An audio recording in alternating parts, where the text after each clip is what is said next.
Siamo col dottor Paolo Picchio in una giornata particolarissima dedicata a che cosa? Al pensiero, che io la chiamo la faccia sporca della rete, no? Il cyberbullismo, un problema che purtroppo accomuna tanti magari questi giovani che sono qua in questa assemblea. Certo, no, io devo ringraziare l'associazione Daphne di avermi invitato, perché è un momento molto importante. Tantissimi ragazzi che appunto hanno conosciuto la storia di mia figlia, le sue parole, e quindi è importante che questi ragazzi ritrovino una capacità di responsabilizzazione sulla rete, perché purtroppo oggi questi ragazzi sono stati buttati sul web senza una formazione, senza un'educazione preventiva, per cui spaziano senza ostacoli, senza limiti, senza regole, e questo è fondamentale per noi genitori e per noi educatori, cercare di riportarli su un senso reale, perché quello che tu posti sul web è il trasferimento della tua vita reale, non dimenticatelo mai. E quindi se tu insulti, sei tu persona fisica che dai l'insulto. Ecco, non è, purtroppo il web spersonalizza il rapporto, ma bisogna ritornare ad avere coscienza di se stessi, cioè di essere responsabili.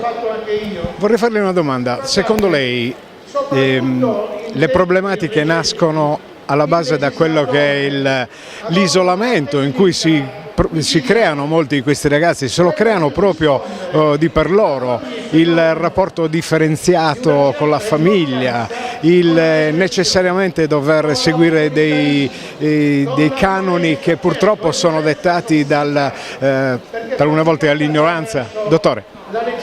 Certo, in primis la famiglia è distante, la famiglia forse perché questo mondo digitale l'ha percepito successivamente, loro vivono, loro sono nativi digitali e quindi i genitori non comprendono questa loro visione del mondo, perché è diverso.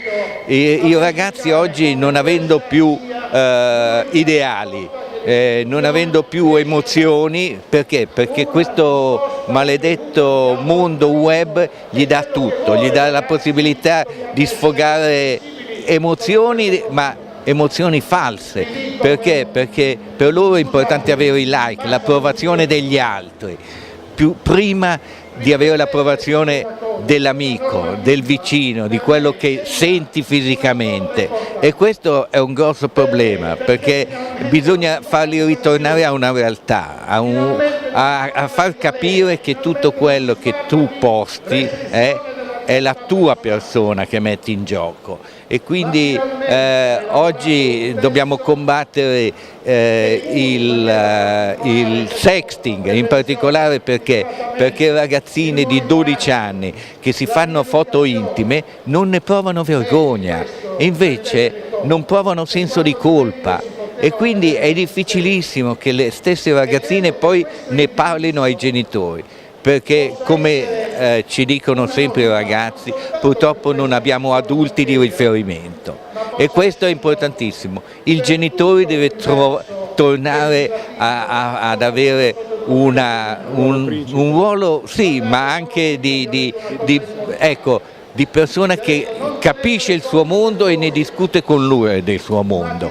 Quando un ragazzo viene a casa, una volta si diceva: com'è andata a scuola? Bene. Com'è andata? Bene. Adesso bisogna dire: hai fatto nuove amicizie su Instagram? Sì, no, perché si fa sentire che il genitore partecipe anche alla sua vita virtuale. Però naturalmente occorre che i genitori da una parte diano delle regole, siano più attenti, perché, come dico sempre, è molto più difficile spiegare un no che dire un sì. La ringraziamo del tempo che ci ha dedicato e chiudiamo con una piccola riflessione. Secondo lei manca il dialogo, o meglio, che cosa bisogna fare per riportare quel dialogo dove, perché no, i segreti più intimi vengano raccontati in casa piuttosto che non messi alla berlina sul web? Ma è difficile perché il ragazzo nel momento in cui è bullizzato sul web ha vergogna di raccontarlo ai genitori, perché i genitori il più delle volte o lo sottovalutano o dicono che è colpa sua, quindi è meglio trovare un adulto di riferimento che sia il fratello maggiore, la zia.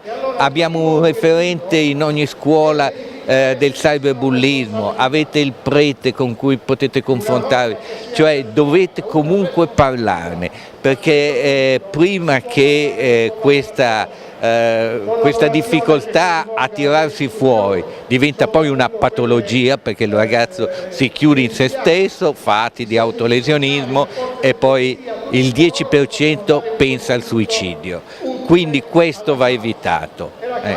Io mi raccomando che i ragazzi fra di loro facciano rete, ma rete positiva, di aiuto alla vittima.